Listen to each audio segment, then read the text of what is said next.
Hi, everyone. Welcome to today's webinar, Managing Portfolios Long Distance, and we are very appreciative of you to join us today. My name is Avi Matterer, and primarily I'm a technology person.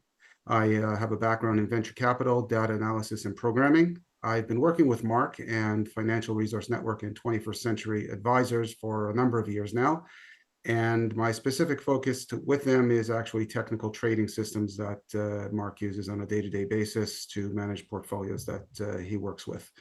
And as a result of the number of years that I've been working with Mark, I can tell you that you've come to the right place. I think what you will hear today from both Mark and Jeff will have a number of eye-opening new approaches for you to consider. And as far as this webinar is concerned, technology is something that I'm familiar with, and you can just feel free to put any notes into the chat as you need throughout. I'll point out that questions are going to be answered after both presentations, unless one of the speakers asks me otherwise. But otherwise, just put, because we have dozens of people joining us today, just put your questions into the comments, into the chat, and I will do my best to get through as many of those questions as possible. We're going to start off with Mark at the beginning, and then Jeff, and I'll give a brief introduction now for them. And if they have anything to add, then I will ask them to do so. A little bit of legalese before we begin. I need to remind everyone that this seminar is for informational purposes only. It's not at all meant to try and sell or encourage you to make any financial or other decisions. And everything that is here is, again, for educational and information purposes only. And my role as your host is to bring together those questions of yours and manage the workflow and the speaker flow throughout the presentation.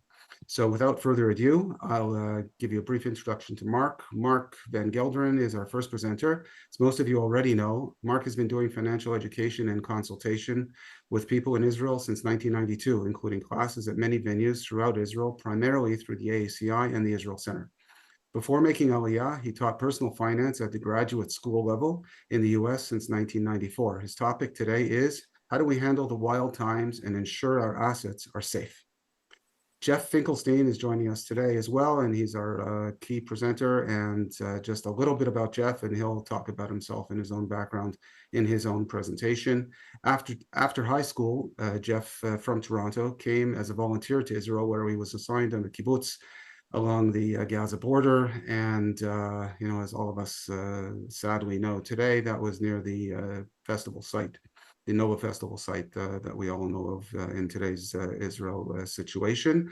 And Jeff is the leader of multiple portfolios and manages upwards of $1 billion in assets for many professional family levels in Canada and in many other countries as well. So without further ado, I'm going to turn it over to Mark and let the show begin. Okay, thank you very, very much, Avi. Let's get right into it. Want to spend a couple of minutes to look at the big picture. That's the purpose of my presentation today, is that investing is something that's important, but to be done well is not just choosing good investments, but having the system set up so that when you capture the right investments, they're going to do the job you need. So we are family office managers. We're different than many of the people who are out there saying that they're financial planners, investment managers, insurance men, lawyers, and accountants. We try to know roughly what they're doing and when to use each of these different kinds of professions so that we can make sure you're getting the best service overall and that it fits into your overall environment, ecological system. There are many ways that things, there are many different factors that one should consider before starting to invest. Let's go on to the next page, page 2. One of the key topics for most everyone that needs to be put into place and put to bed in some way is taxes. Because if we do things incorrectly, we may be making money, but it may not be for us. It may be for the taxman or others. So on this slide, which you will be getting after the seminar so that you can look through it carefully, we talk about some of the main factors that you need to be looking at. The first one is that Israeli Israel's tax system is actually much friendlier than tax systems in most other countries. And the average adult in Israel doesn't have to fill out tax forms at all because taxes here are taken at source. And when we have to pay extra tax because we own a rental apartment or have accounts overseas and we're beyond our 10-year tax holiday, we can go into the tax office and they will tell us what to do and how to do it. It's pretty simple and straightforward. The purpose of our service is to help you get started when you have questions about any of these items that are here on this slide. We help you find the right tax preparers, tax attorneys, and others who know what's going on and how the system works in the countries where you hold passports. Let's go on to slide number 3. This is a general list of ways that we help improve clients' lives. I'm not going to go through them in detail. It's more important that you get to hear from Jeff, but you will be getting this slide as part of the follow-up to the presentation.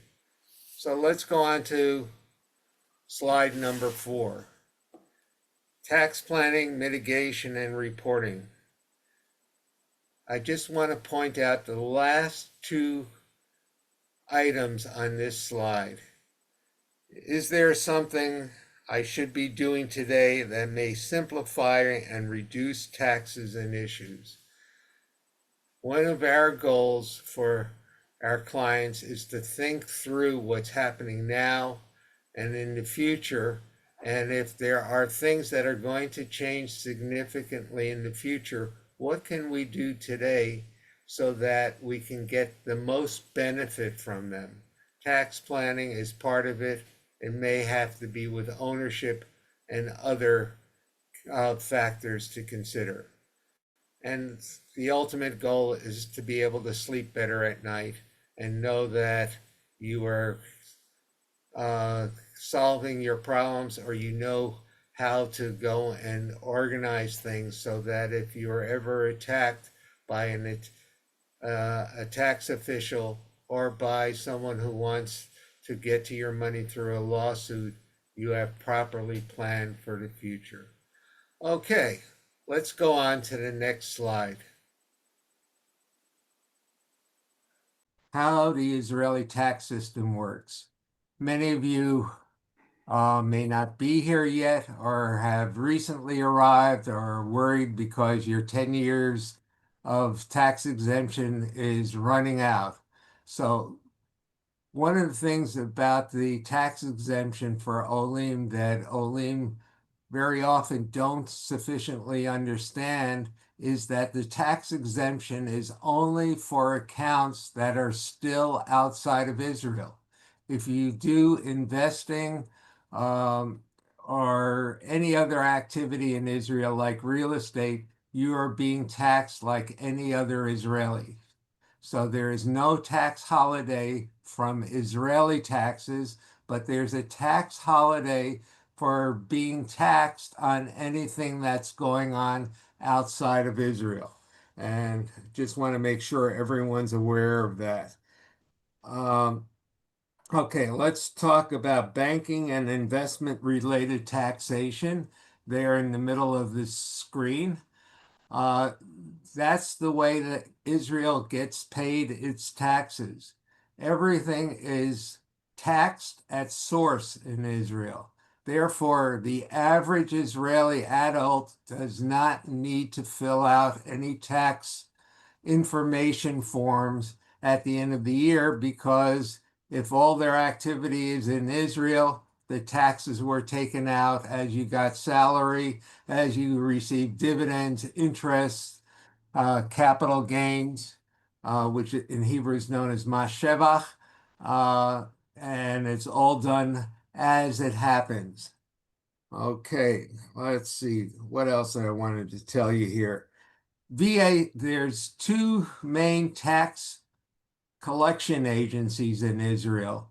One is through the ports, related to the Ports Authority. It's to pay tariffs and to pay VAT, the value added tax, which is a national sales tax, which works the same as VAT does in many countries in the world outside the United States, but also including Canada and UK. VAT means there's a major tax as you're buying goods and services, and that's why there isn't a larger outcry for the people who evade taxes in Israel when they're selling you services. Uh, a major portion of the taxes collected come from VAT, and income tax is a second consideration. So everyone is being taxed either directly or indirectly. Uh, okay, the last two items on this slide, trusts and donations, are worth talking about. The United States has a very aggressive taxing system. So when we're living abroad as Americans, we are taxed almost equally to the way we were taxed onshore in America with no, excuse me, a number of additional disabilities. Here in Israel, the same kind of aggressiveness is associated with trusts. It's a way to try to collect money from Israelis who keep their assets abroad in trusts and similar structures so as to avoid Israeli taxes. So since 2013, trusts are rigorously taxed if any money comes from a trust into Israel to an Israeli. And that way, Mas הכנסה has a way to go and find out if that trust is a trust that needs to be taxed in Israel. Donations is one of the most interesting parts of the Israeli tax law. If you have taxable income that you can show that you paid, particularly from salaries, then you can offset the tax that you paid by making donations. The Israeli government will give back 35% of what you donate to an Israeli approved organization. That anytime you're donating to an Israeli organization, you should ask if they have been approved under Seif 46, that they are a Chapter 46 charitable donation, which means that you can potentially get back 35% of whatever you donate to them, which is pretty simple and straightforward as long as you have taxable income in Israel. Okay, let's go on to the next page. Lots of people, I suspect, who have joined us tonight are in the period where they have a tax holiday.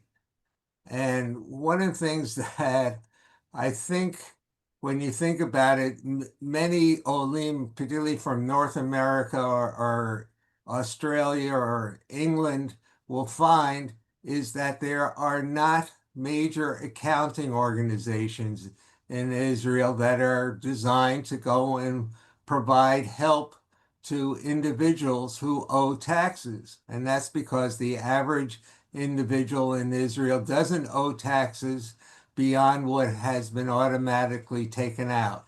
So if at the end of the 10 years you still have assets abroad, you need to be reporting them. And there's two levels of tax advisors here in Israel. One's known as a roe cheshbon, and they use the same moniker as in the United States, CPA, or you can go to an advanced bookkeeper, and their designation is called the yoetz mas. Okay, so here are some of the things that you need to consider to do Israeli tax reporting for assets that are held abroad, or if you own rental properties, is fairly simple and straightforward. You can do it yourself. There are different ways to report. You can pay online, you can pay at the post office, you can pay at the tax office, and the tax office people are generally very friendly and very helpful. Uh, there is no reason to be afraid to go to them for help. Okay, so the big problem is for the Americans in particular, that since around 2010, there have been various regulations that have been thrown out, and they originally came under legislation called FATCA, which was done by a Jewish senator from Michigan who gave it that moniker because he felt that people who lived overseas should be charged rigorous taxation and because they're fat cats. So it's called, the legislation is called FATCA. Okay. Europeans and others used to sort of laugh at Americans because of their uh, severe limitations and problems with taxation. That is no longer completely true. In the United States, you have to go and do FBAR reports. If you are still taxable in any other country, they can go and check up on you on a system called CRS, the Common Reporting System, which was set up by the OECD and came into effect starting around 2017. And most countries have agreed to it and are sharing information since 2019. Okay, let's go on to page 7 and look at the big picture. Uh, these are some of the things that we often do with our clients before we get down to investment planning and design and talk about insurances and various other topics. We feel that this is an order for activities so that people don't say, I want to invest aggressively and I can tie up my money for 10 years and then 6 months later come back and say, by the way, I need that to buy my next house. And then everything starts falling apart and being a big mess. Let's go on to page 8, where to keep assets. Uh, there are various pros and cons for investing in Israel. And those of you who have been with us in previous seminars know that we have put together a money management system with a specific broker in Jerusalem, Moshe Yonas. And if you want to know about how that works, we'll be happy to send you the information or get you in touch with him. However, because of where we are and the craziness that may be going on in the world right now, it is important that there is a pot of money in Israel that will at least cover 6 months worth of expenses and living here if necessary, because as some of you experienced back in 2008, 2009, the money transfer system can be temporarily turned off.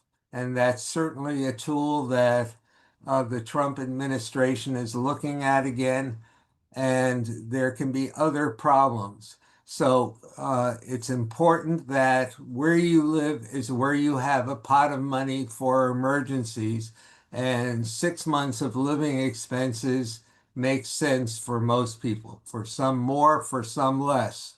And with a money management system like we have with Moshe Jonas, if you're out of the country or suddenly sick or whatever, all the bills get paid automatically, and there's a way to have everything working fairly smoothly.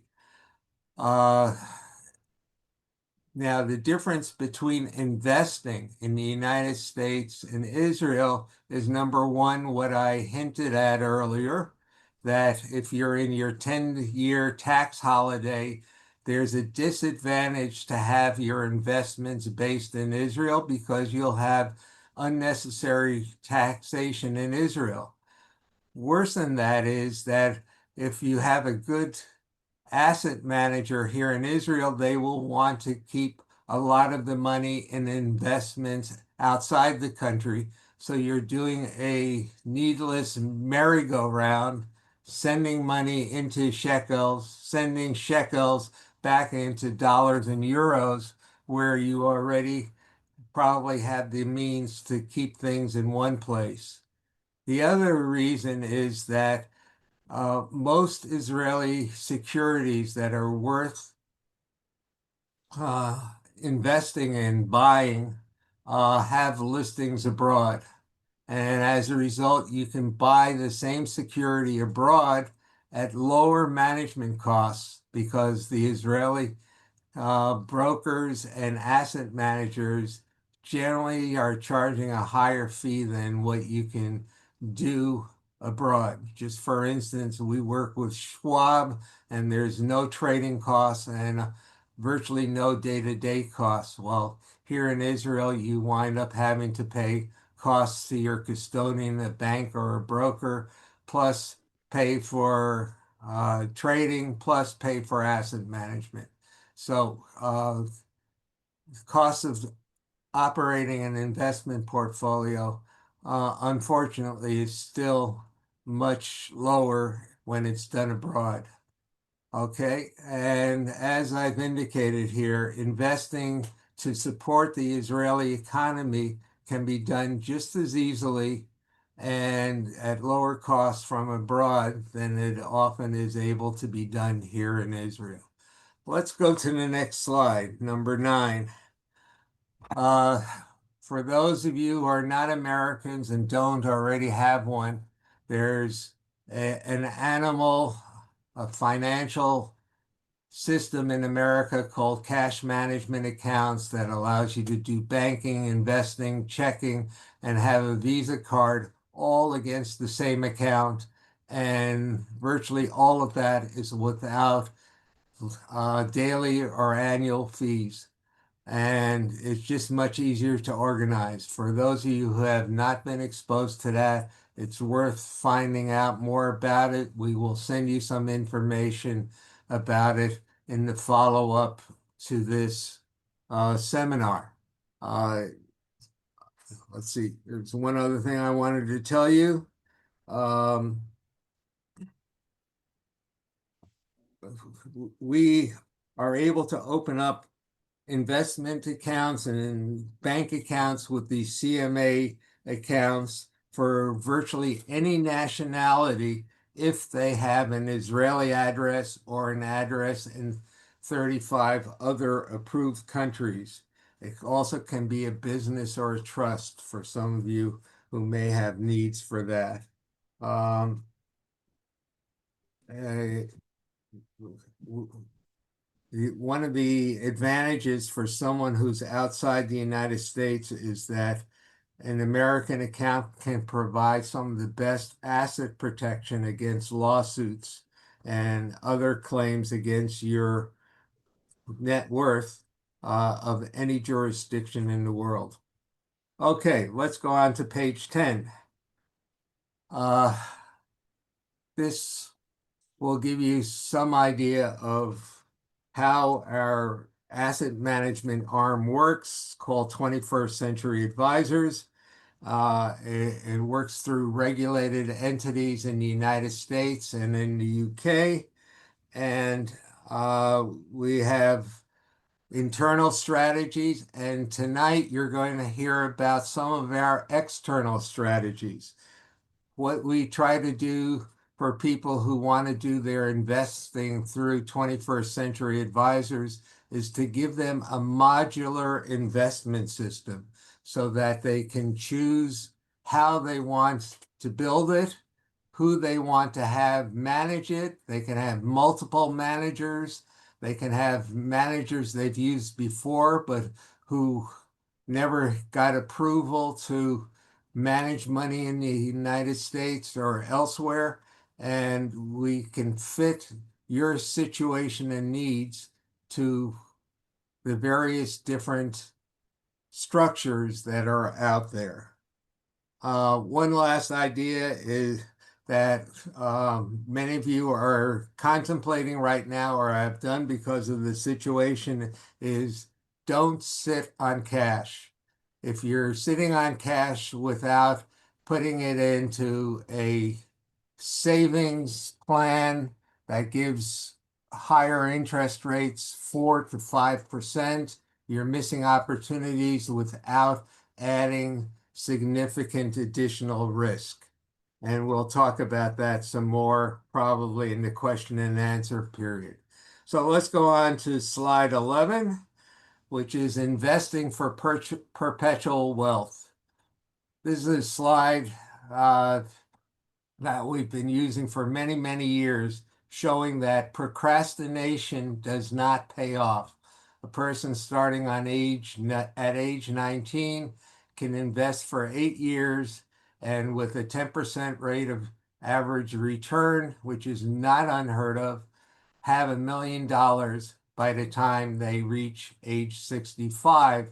While a person who's putting it off, starting uh, life a little bit later after university and army would need to put in the same $2,000 for 41 years to get the same $1 million at retirement at age 65. Time is money. So that is one of many basic principles for investing that people need to be aware of. This one I thought I'd throw out at you just to go and jar you up so you know how precious time is when it comes to money.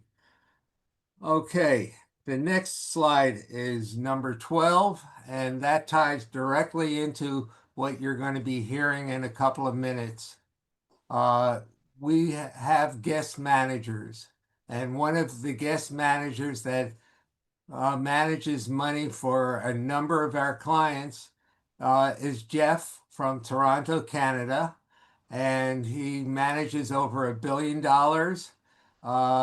And I think what you will hear from him because he's sitting there watching what's going on in the world and making investment decisions for his clients. I think you'll enjoy the rest of the presentation here. But before I go, the last page has a means for you to be able to be in contact with us. We'll be sending you this slide pack in the next couple of days so you don't have to quickly write anything down. You can also just respond back to the emails that Avi or my office has sent to you, and we'll respond to your questions after tonight's seminar. So that's what I have to talk about, and I will participate in the questions and answers after Jeff completes his presentation. Thank you. All right, wonderful. Thank you, Mark, and very informative, I'm sure. And now I'm happy to move on to Jeff, just as a brief introduction, and I'll defer to Jeff to introduce himself with more specifics. But the few things that I know about Jeff right offhand is that after high school in Toronto, myself from being from Toronto as well, Jeff came as a volunteer to Israel, where he was assigned to a kibbutz along the Gaza border that we all unfortunately know and know even deeply in our hearts these days. And he drove tractors in the fields where the Nova Festival site is today.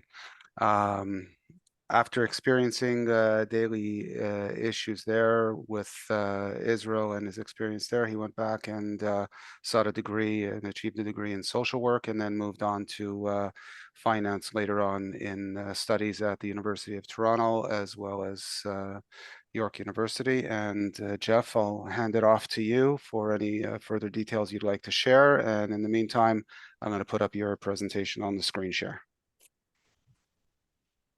Okay, thanks, Avi and Mark. Am I on the screen now? You personally are, and I'm putting up your presentation in Okay. just a moment. Yeah.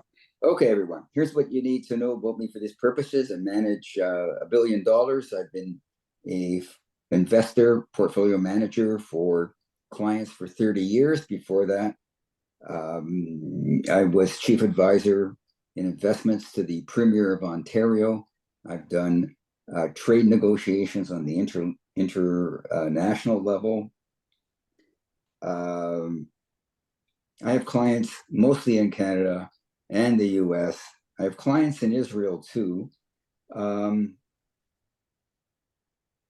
My day job is working for Royal Bank of Canada internationally. For Israel, the bank has changed its policies and will not accept Israelis with under $1 million and other special qualifications. So I work with Mark on those people. Final note, in discussing the current situation, I'm not going to focus on the political. What do I think of Trump? Good, bad, otherwise. My topic is making money, protecting money, having income, so on and so forth. Now, for all my clients, and I have hundreds, I have specialized portfolios. I've got conservative growth portfolios, high income portfolios, more aggressive portfolios, like I call the portfolio of the future, and they're all doing well. Anyhow, let's get to some real action. Okay, here we go. Okay, so just Avi, if you'll change the page. Before we do that, I want to make sure everybody knows, number one, what a tariff is, and number two, how profound the policy changes are. So the important thing to understand is that a tariff is a tax on Americans. So all of these high rates of 17% against Israel and 140% against China, those countries are not paying it. It's Americans that are paying it. So the idea of a tariff is that you punish Americans away from buying from other countries, buying their own country. So the US is not clear about it, but it's a gigantic tax on Americans. As a matter of fact, the tax is hundreds of billions of dollars, probably the biggest tax increase in American history, but it's not being presented that way.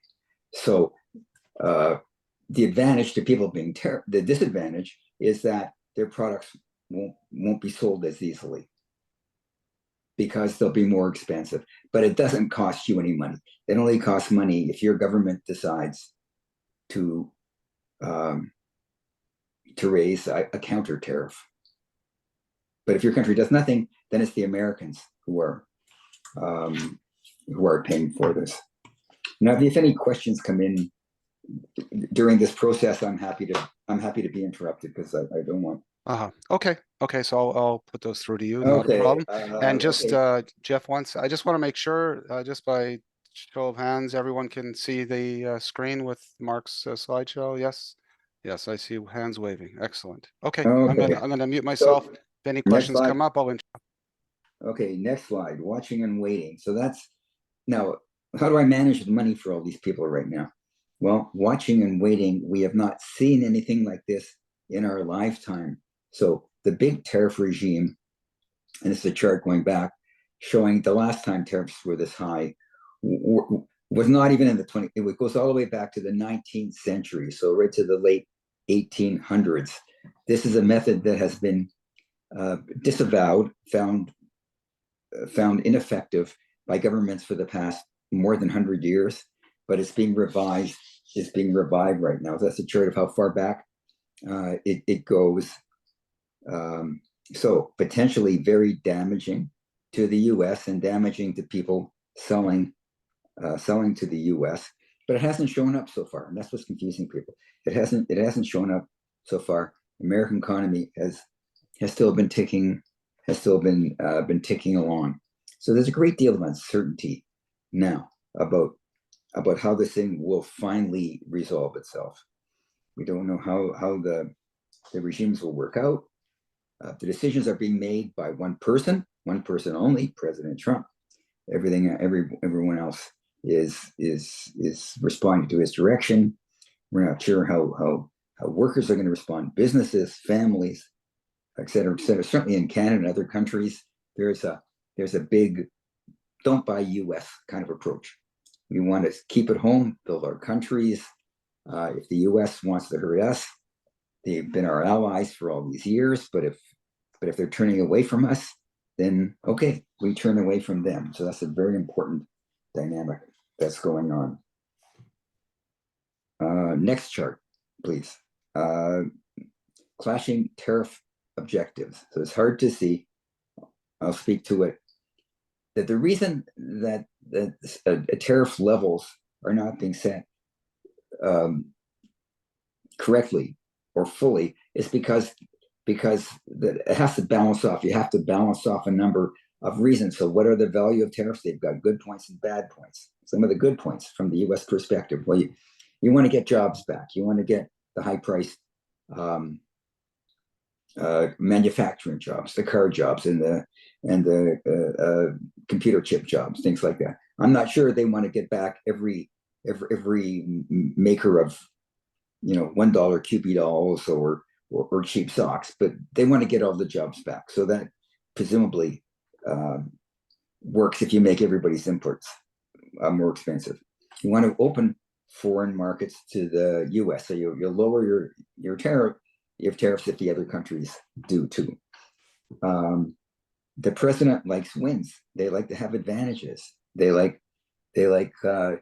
to have announcements of how great he did. So that's another advantage. And another thing, which is really important, is that he needs revenues, because the tax cuts, which he was able to introduce in his first term, disappear at the end of this year. So the way that the law was passed was he got approval, but only temporary approval. So by the end of this year, he has to show Congress that he has found funding to make these things permanent. So how much does it take to make these things permanent? Estimated at $600 billion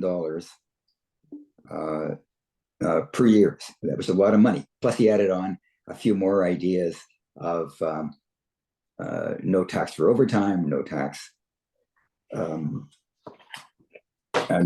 for tips.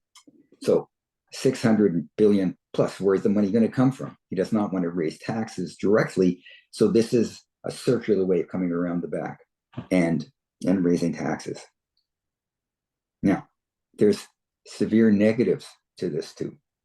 Loss of international goodwill, but if you don't care, then that's not an issue. Inflation shocks. So what you're doing is raising the price of all your imports, because the US cannot produce at the same cost as China or Malaysia or Bangladesh. The reason that these products are in these countries is because it's cheaper to make them there. So if you want to make them prohibitively expensive, then the cost of your socks and your shoes, everything has to go up 200%, 300%. So that's going to create an inflation that's going to hurt people, including and most often the people with the lowest income, large parts of his group are going to be hurt the most. And supply shock. Now, the other thing to watch out for is what's called supply shocks, where things don't arrive at all, where it's just too expensive for people to import it, and the U.S. doesn't produce it, so you have nothing. You just have nothing. So what kind of examples? Generic drugs like Advil. Who makes Advil? China. If Advil can't come in, then who's going to provide Advil? Question to think about. And of course, high risk of unemployment, because a lot of products in the world are made a bit here, a bit there, and the pieces are assembled in the U.S. If it costs too much to import the pieces, then the factories close. That's been happening already. So put it all together, and that's why there has not been tariffs for 100 years. So how do you balance these things off? Well, nobody knows. That's really the question. Nobody knows. The president doesn't know, and it's really his prerogative. Basically, there's no process. He likes it, doesn't like it. True. You get a tweet at on Truth Social, decisions made, supper decisions made. There's no way of knowing consistency. You don't know. If you don't know, that creates a lot of uncertainty. The other point I'd make is that trade negotiations, by the way, in 90 days' time, you cannot do a trade negotiation. They take a year, 2 years. All you can get is a framework. So we have uncertainty. We're managing uncertainty. That's the key. Anybody in this field is dealing with probability scenarios. It's a dynamic situation. I'll be next slide, please. If you look at so in the middle of all this, the U.S. is still doing fine. A lot of it is due to the fact that the U.S. economy was strong before and maintains a lot of that. Maintains a lot of that momentum going forward. That doesn't mean it's going to be like that in the future, but the markets, so you have predictions of very bad things happening, but nothing bad is happening right now. So the lower green line, you can't see it, but do you have in presentation mode? You don't have. Yes, I do.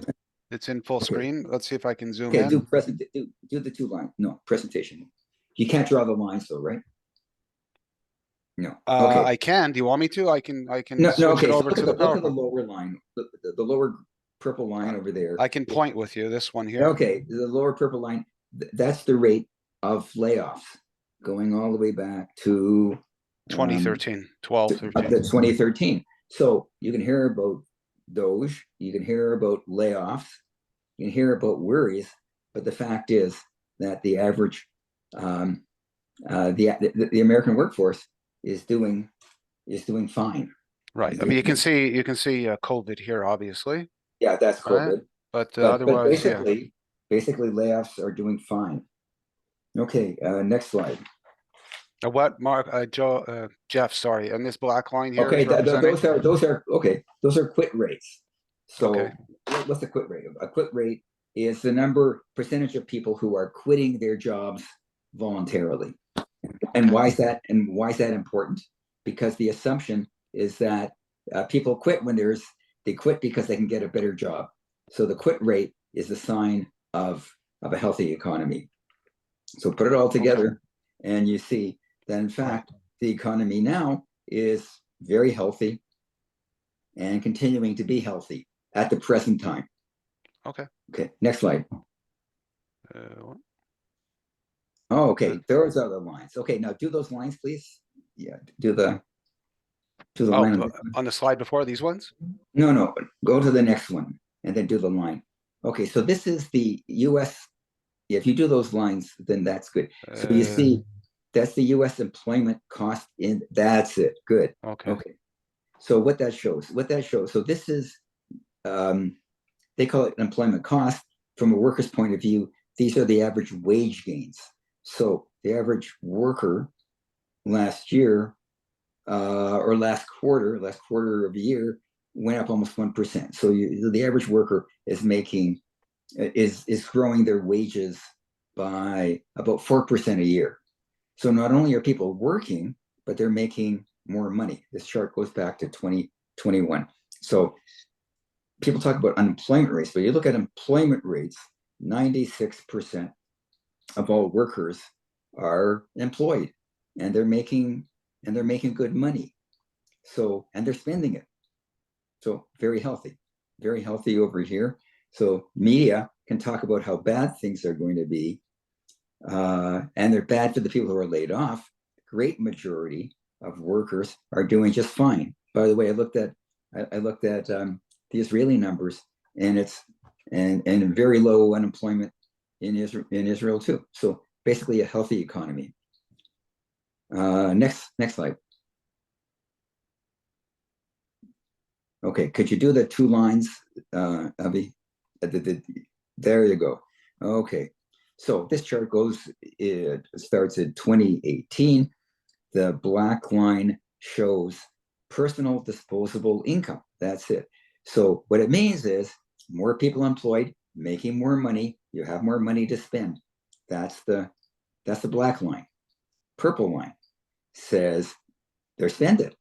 So you see that very close relationship over there. So workers are making more money and they bring it home to their families, and consumers are spending more money. So it looks pretty good, including up until now. And in terms of US GDP, the measure of the US economy, 70%, it comes from Americans. So Americans, by and large, are doing fine and they're spending. And from this perspective, Americans are doing fine. Okay, next slide. U.S. economy holds up, so the U.S. economy is doing fine. Nabi, could you do the next two lines? That line, okay. On the left-hand side, American federal government tax receipts. What that means, and this goes back to 1983. So what that means is basically people make more money, corporations make more money and have to pay taxes. Families make more money, have to pay more taxes. Look at that trend. It's up and down a little bit, but it keeps on going because strong economy, strong businesses, strong work ethic, away they go. Same chart is on the left-hand side, and that's looking at the right-hand side.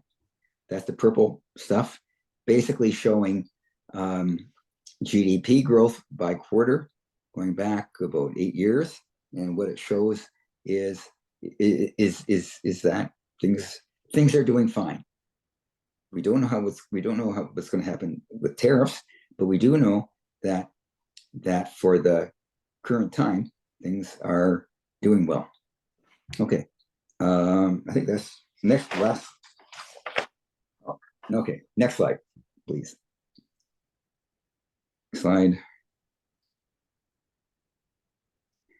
And could you do the once again the final arrow on that? So this is measurements of consumer expectations. So things are fine, but people are worried. They're worried. They're worried about tariffs when they come. They're worried about inflation when it comes. They're worried about unemployment when it comes. So it's not here now, but they feel it. So now we have a severe imbalance between what people are feeling and what people are doing. So economic conditions are good. A lot of companies have built up inventory before the tariffs, so you can still buy at current prices. And also nobody knows what exactly the tariff policy are. They keep on moving around. So people are going ahead. The current environment seems to be pretty strong in the States. Okay, next slide. Okay, so, and the arrows, please, the whole pile of arrows. So this is looking at the U.S. Federal Reserve interest rates in the black line, basically holding steady. But look at the purple line. That's where the market thinks it's going to end up the year. What this market is doing is predicting there's going to be a recession. They believe that the recession is going to force the Fed to have 4 interest rate cuts, and because they believe that, because they believe there's going to be a recession and believe that the Fed is going to cut rates, then that should solve the recession. So they're convinced there's going to be a recession, but that the market will be okay eventually because the Fed will come to the rescue. Okay, next slide. The next 2 slides I think we can skip. Are there any Canadians in the group? If so, could you wave your hands? Otherwise, I'll ignore it. Or to see if there's more. Maybe drop into the chat, because there's, I think, got a lot of people logged on. Okay, if not, then ignore this slide. This is stuff from a Canadian audience. Drop this slide, and the next one. So not okay. Not, showing the Canadian also good. This slide. Okay, so what do we do? So we're in the same position as everyone else on this planet, which is we know it's impossible. It's impossible to make economic forecasts. So you're going to have people kind of getting headlines by saying, this is what's going to happen. This is what's going to happen. Nobody knows. Many companies, generally, when they report, they talk about their futures, and they don't know. They're saying what they're doing. They're saying where they've been. But what happens in the future, they don't know, because the American government doesn't know. Central banks, like the Federal Reserve, just keep on talking about uncertainty. They don't know either. If they sense them, they don't know. Everyone's waiting for things to happen. What does seem certain is there may be less tariffs than they have at than on Liberation Day. We're kind of extreme, but there is going to be some tariffs, and probably the highest tariffs in more than a century. So nobody there's nobody alive who's managed through this right now. We're all looking through our history books to figure out what to do. So what are we doing for balanced growth? Moderate, reasonably defensive. So we're not running into cash because things are still pretty good, but we're maintaining a generally defensive position. Generally defensive position means we have higher than average cash. We have higher than average short-term bond, not long-term bonds, short-term bonds 2 years and under, and precious metals, mostly gold. So we have a larger than normal cautiousness about the market, but we're not running away. We're watching and waiting with an attitude of cautiousness. We have a well-diversified portfolio, different sectors, different companies, all spread out, and also some geographic diversification. So before we were focused entirely on the U.S., now we're moving up, because remember, it's the U.S. who's punishing themselves. It's the U.S. who will likely do worse. We're picking high-quality companies with managements that are smart, and they have the money to adapt to the changing situations. Most importantly, we're watching actively the situation, and we're ready to act quickly, because risk will appear, opportunities will appear. I cannot tell you today the answer, but I can tell you our stance at the present time, and if you want to follow up, we can do that. Okay, with that, I'm going to stop talking. All right. And Well, questions. thank you, Jeff. We thank you very much, and also to Mark, of course. Very, very informative. And I'm going to start with a couple questions to Jeff that have come in.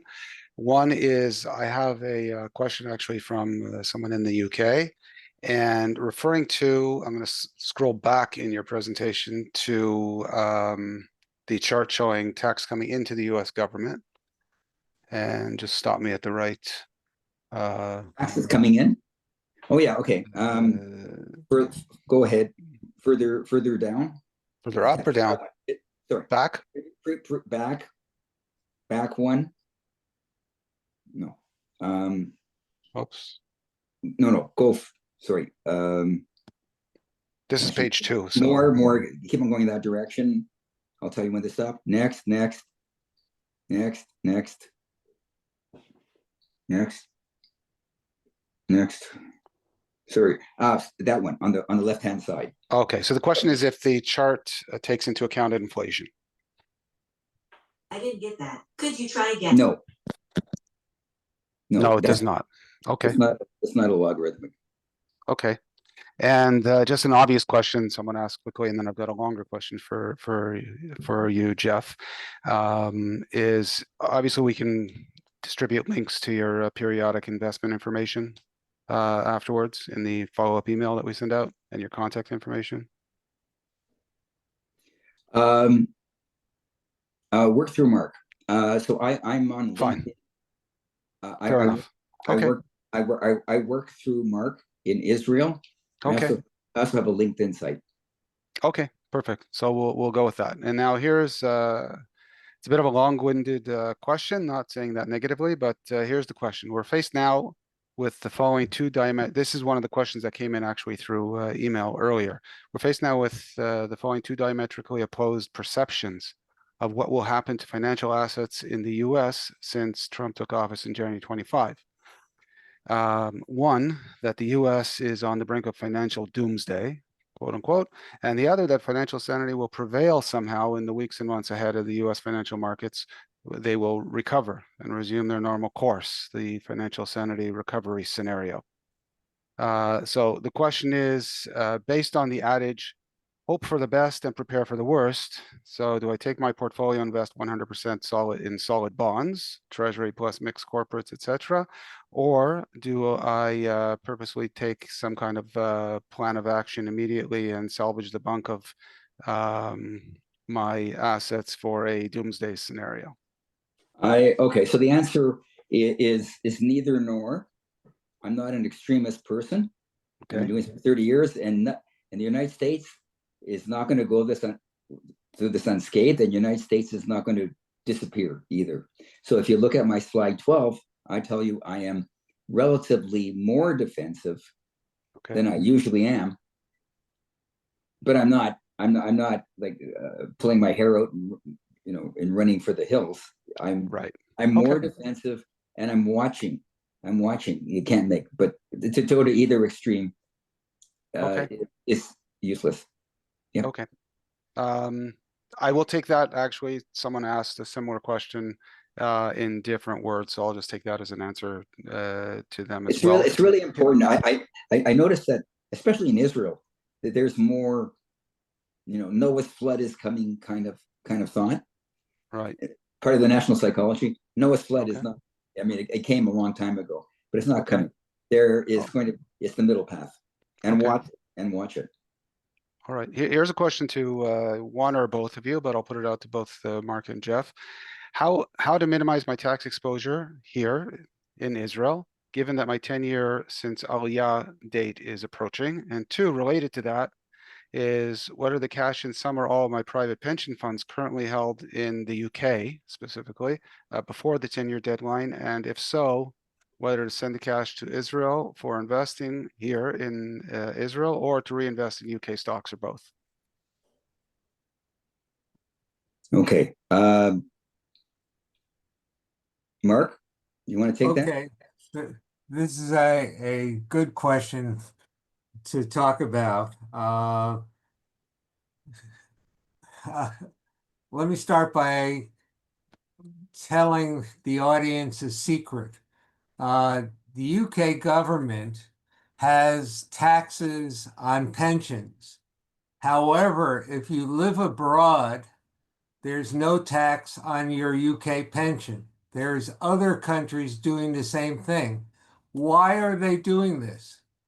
It's very simple if you think about it, is that they're exporting their problems. They're asking people to go and live in Spain, Israel, the Caribbean, or someplace else, so they become the wards of those states, because older people tend to have higher health costs, and they need more social services. The UK is tapped out, and as a result, they're encouraging anybody who retires to live abroad by telling them they're going to save taxes. That's one answer. Another answer is what I alluded to earlier, which is that moving money back and forth across borders is always expensive, and at the end of the day, probably is not successful. This gets back to Kahneman's Nobel Prize, which is talking about behavioral economics. We're in one of those inflection points right now where people are panicking and they're guessing that everything is going to hell in a handbasket, as they say. That's not the case. This is time to invest in quality.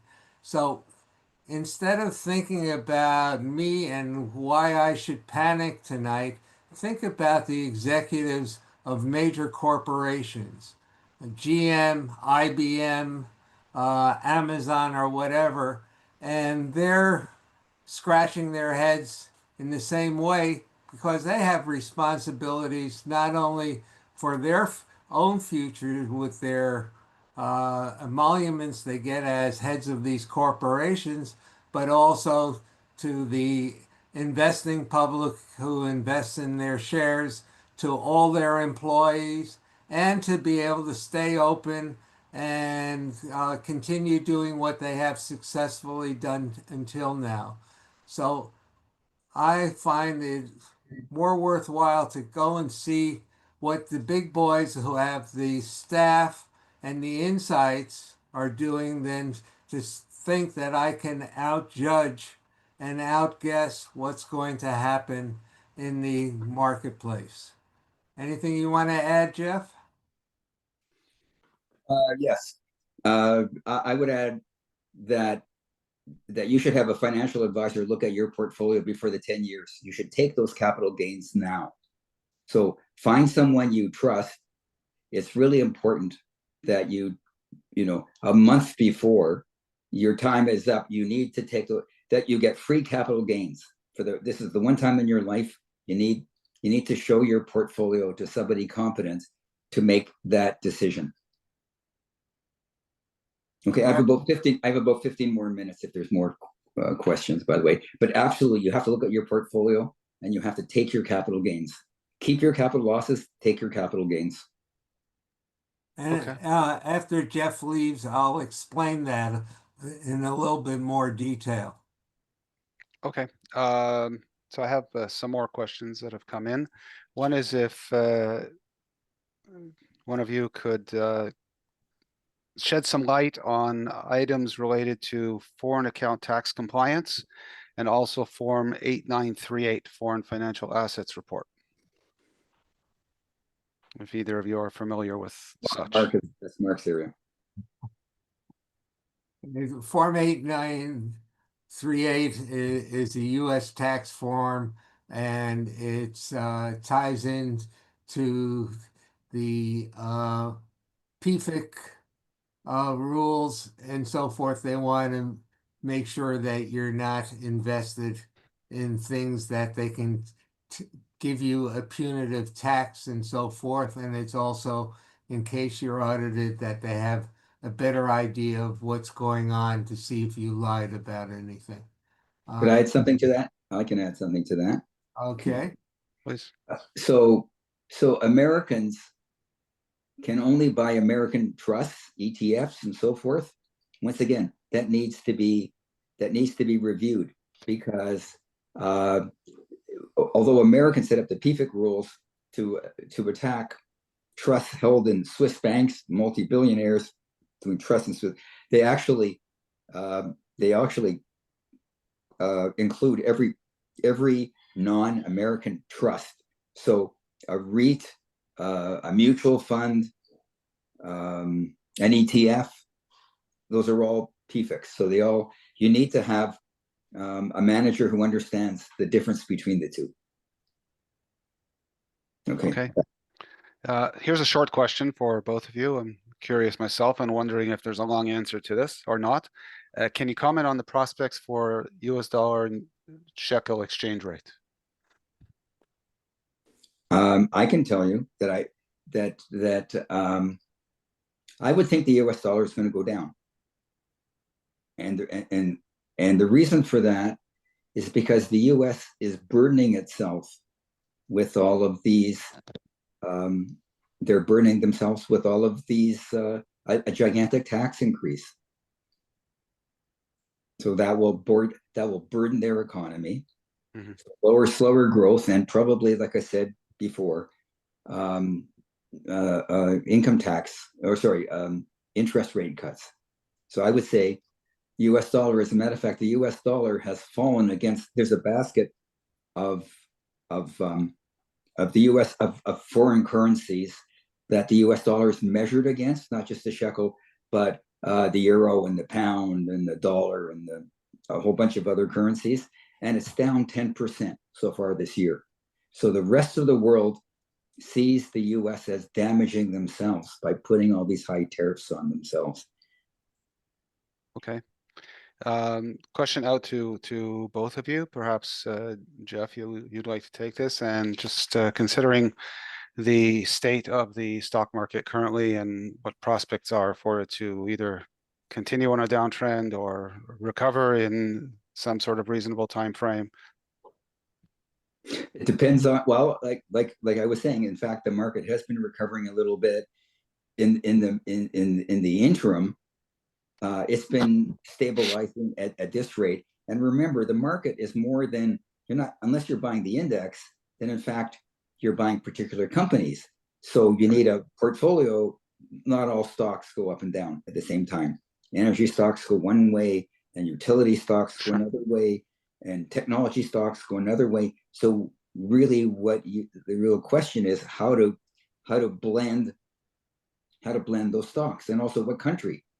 Are you talking just about the U.S.? You're talking about Europe, Right. about China, all these other countries. So Okay. Okay, next. Okay, fair enough. All right. Just one moment. Okay, so here's a question directly addressed to Mark. The first 10 years as an OLE, it's best to keep assets overseas with cash management, debit, credit card in USA and investments overseas, is it? But of course, keep a small reserve in Israel and open a bank account in Israel with debit credit here in Israel and transfer money to Israeli bank account as needed.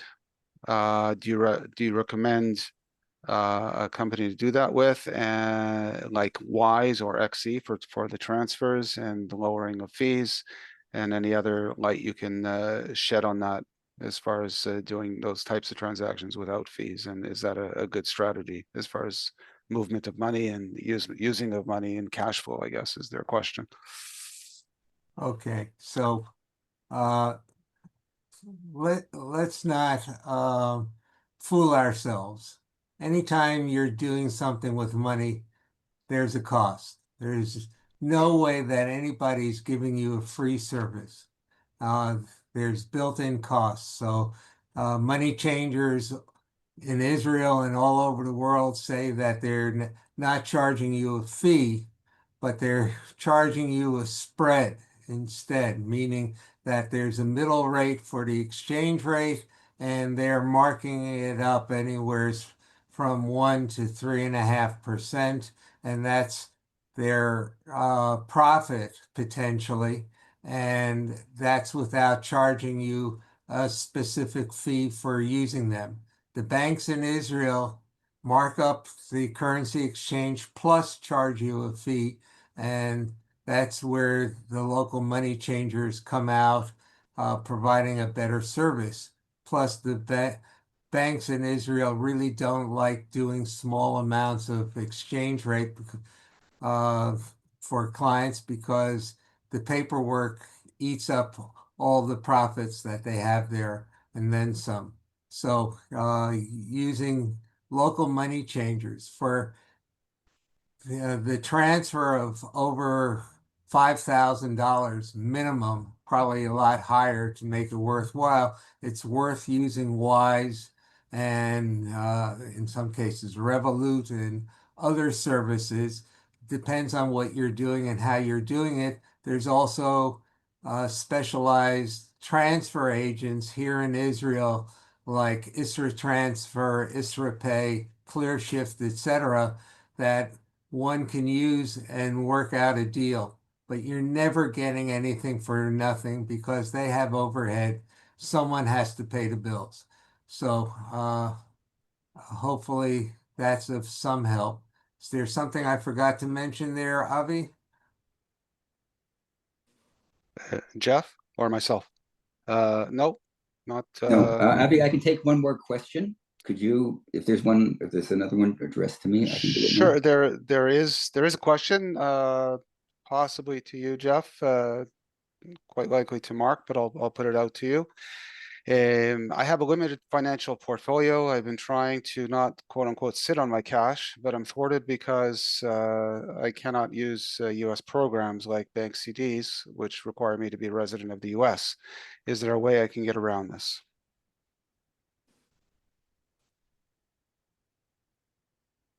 XCD. I'm not familiar with an XCD.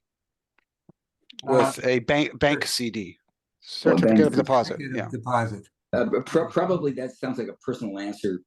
They should send in an email and get a more detailed answer. I'm not sure that there's a general answer for everyone. So probably just send an email and Okay. Mark will answer it. Okay. All right. I think the next question is specific to Mark, actually, that I have a couple Okay, more. and I will, excuse me, thank you everyone Thank you, Jeff. for listening in. If you want to talk to me more, let me know, or more specifically, let Mark talk to Mark, and I'll be glad to talk to you. Thank you, All right. everyone, for taking the time. Thank you very much, Jeff. Much appreciated. Okay. Thanks for Learned a joining. lot. Thanks, Jeff. Bye-bye. Okay, so the last question, Yeah. I have an answer for before we go on to the next one that Avi has, Sure. which is that's why I told you about the Schwab cash management accounts. So we can open up those accounts for anybody in Israel and 35 other countries as long as they have a local utility bill in Hebrew. They need to see that you're a resident here because they've been approved to be able to provide their services in these 35 countries. And it can be an American, it can be a Canadian, it can be virtually any other nationality as long as you can show that you're a resident in Israel via a utility bill and showing your passports.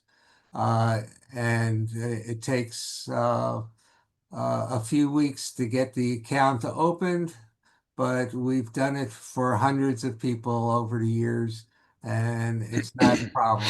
Our office does the administration and is the bridge between the people or the company or whatever it is here and our registered investment advisor in the United States who takes it to bat for us at Schwab and gets the accounts opened.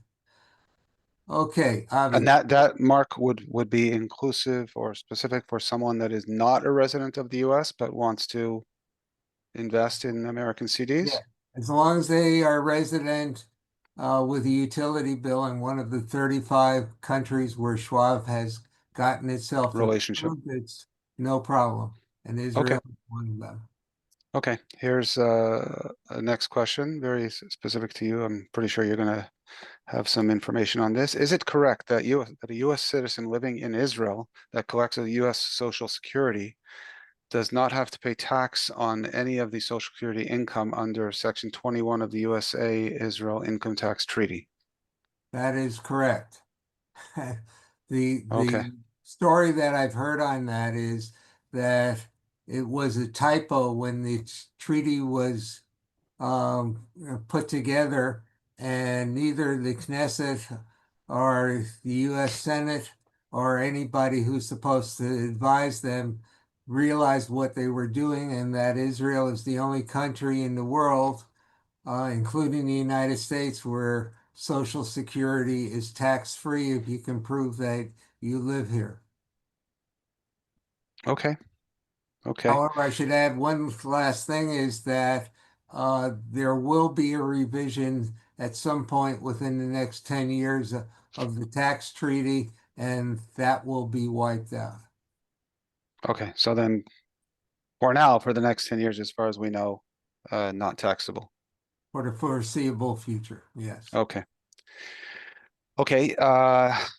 If the overseas assets are purchased with overseas funds, do they need to be purchased before you become a tax resident of Israel? If so, is there any window at all where you can still purchase shortly after making Aliyah? We're talking about purchasing within an American's cash management account. This person specifically, actually, I happen to know, is writing from making Aliyah from the UK. So maybe it applies to both UK and US, obviously, or any other countries. And it's within the 10-year tax break time. It doesn't make any difference if it's done before making Aliyah or within the 10 years. The no, there's no rule that says you can't open up additional foreign accounts within the tax shelter period of the 10 Okay. years. So the 10 years is the window, basically, that Right. they're asking you. Okay. All right. Let's see if I've gone through all the questions that I have here.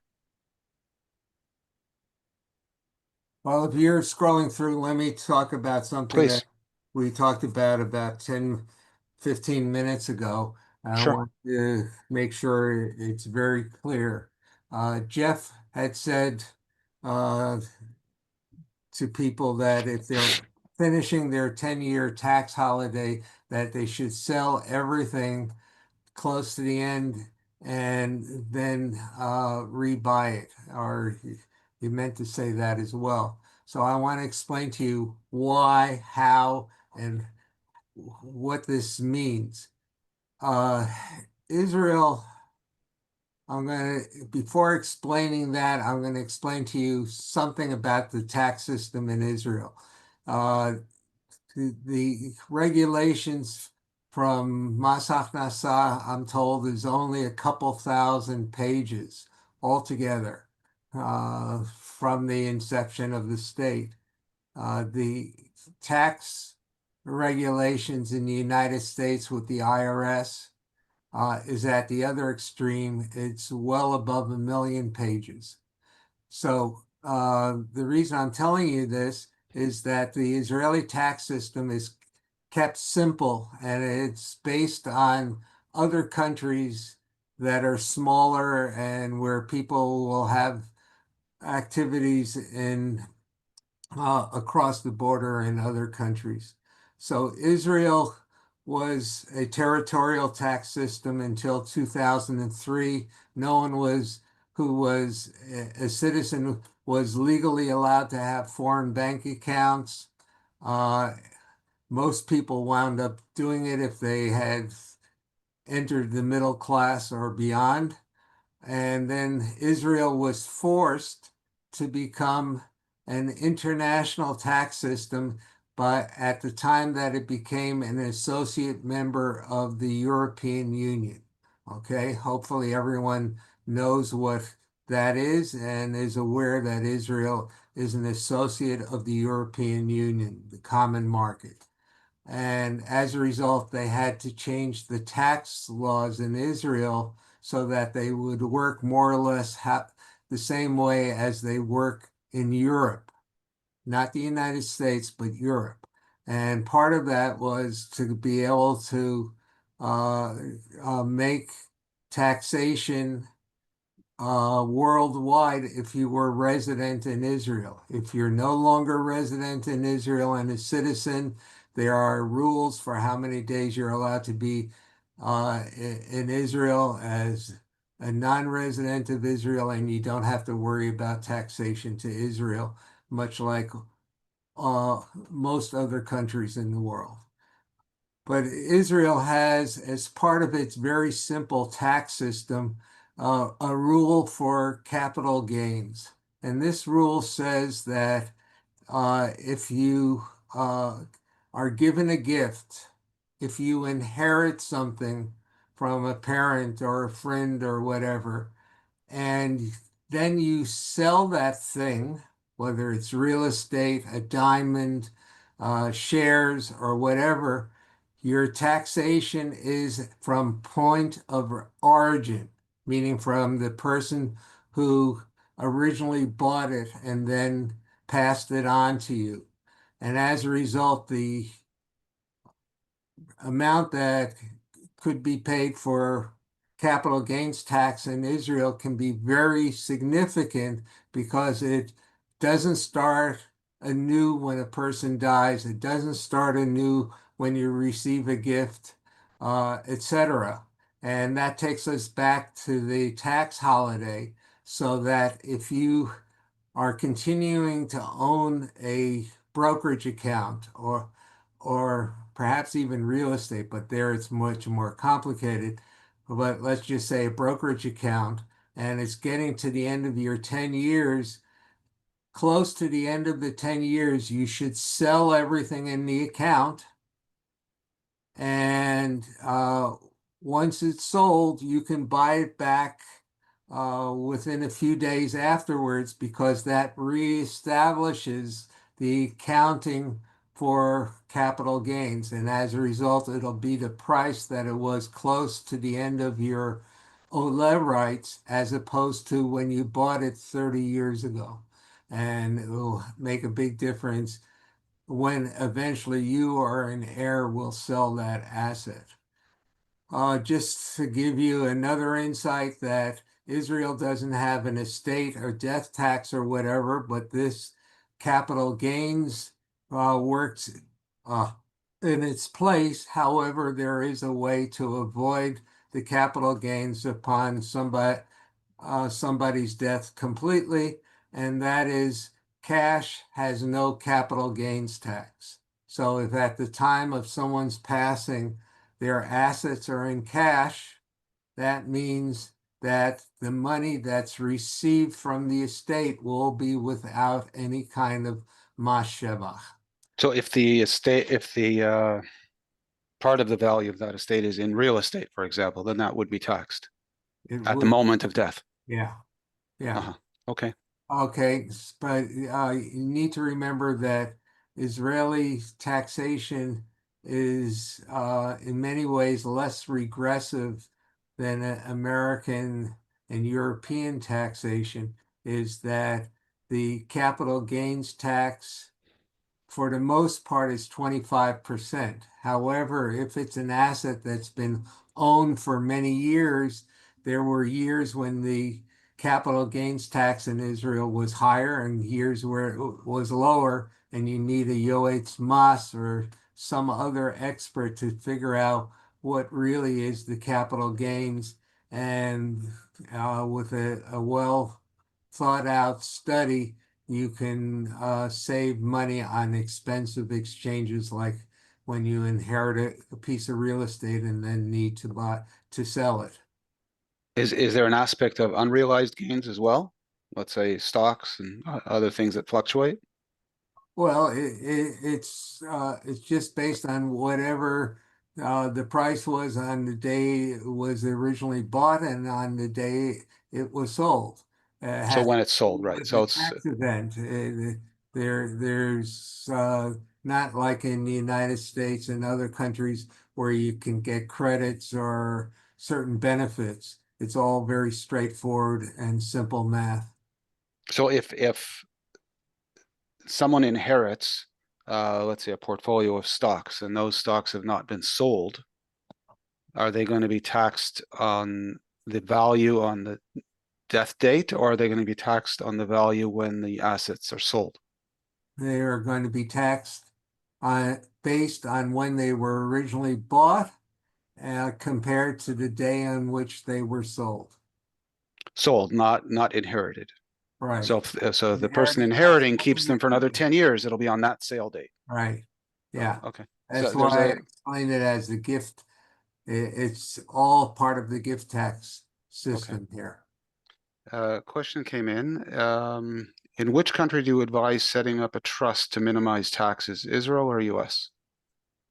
Um, that's an impossible question to answer because Israel has very specific tax laws, whether the trust is filed in Israel or is filed anyplace else in the law in the world, depending on how the trust is set up, is how you're going to have to pay taxes in Israel. It has nothing to do where it's located.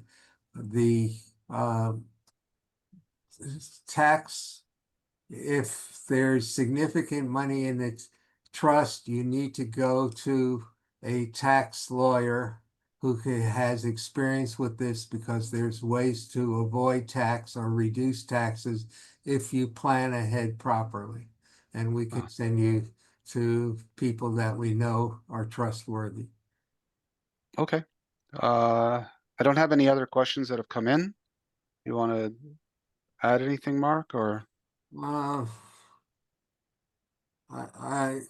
I'll just mention one last thing that is important for Israel. Many Israelis and once you've made Aliyah, you're an Israeli, are moving back and forth across borders, leaving Israel for extended periods of time. If you are going to spend time abroad, even as a student, and especially as a student, you can be freed of any tax burden in Israel by knowing what the rules are. And the rules are how many days you are spending within particularly the first 2 years abroad, and then afterwards in Israel. They're counted based on the stamps in your passport. So you can't quibble about I was here, I left it just before midnight or right after midnight, that sort of thing. It's whatever's in your passport determines how many days, and there's specific rules for what makes you an Israeli taxpayer and what does not. And Does that's that somehow inform a scenario one where someone is going on sabbatical if they're in academia or people's children going abroad to study? it's based on the individual has and it makes no difference what the purpose is unless you're perhaps a diplomat. Got it. Okay. All right. Wonderful. So thank you, Mark, and thank you, Jeff, outside of the meeting. We'll be sending out the recording with additional information and the slideshows as well and contact information. We'll send out a little, I guess, survey, if you will, just to get some feedback so that we can improve going forward as well. And if people have additional questions, we're happy to take them in through the email. And if that's it, Mark, then I think we can wrap it up. Yeah, we can say goodbye. Okay. Uh, Well, thank Thank you, you everyone. for coming and thank you for your questions. And you have further questions, we'll try to help. Okay. I'm going to just 1 second here. No, okay. Well, I apologize. I thought I could unmute all at one time, but I don't see where to do that. So everyone could say goodbye officially. So we'll take a wave or whatever for people's official goodbyes. And I've gotten some thank yous already. And thank you very much, Shavua Tov, and we'll be in touch.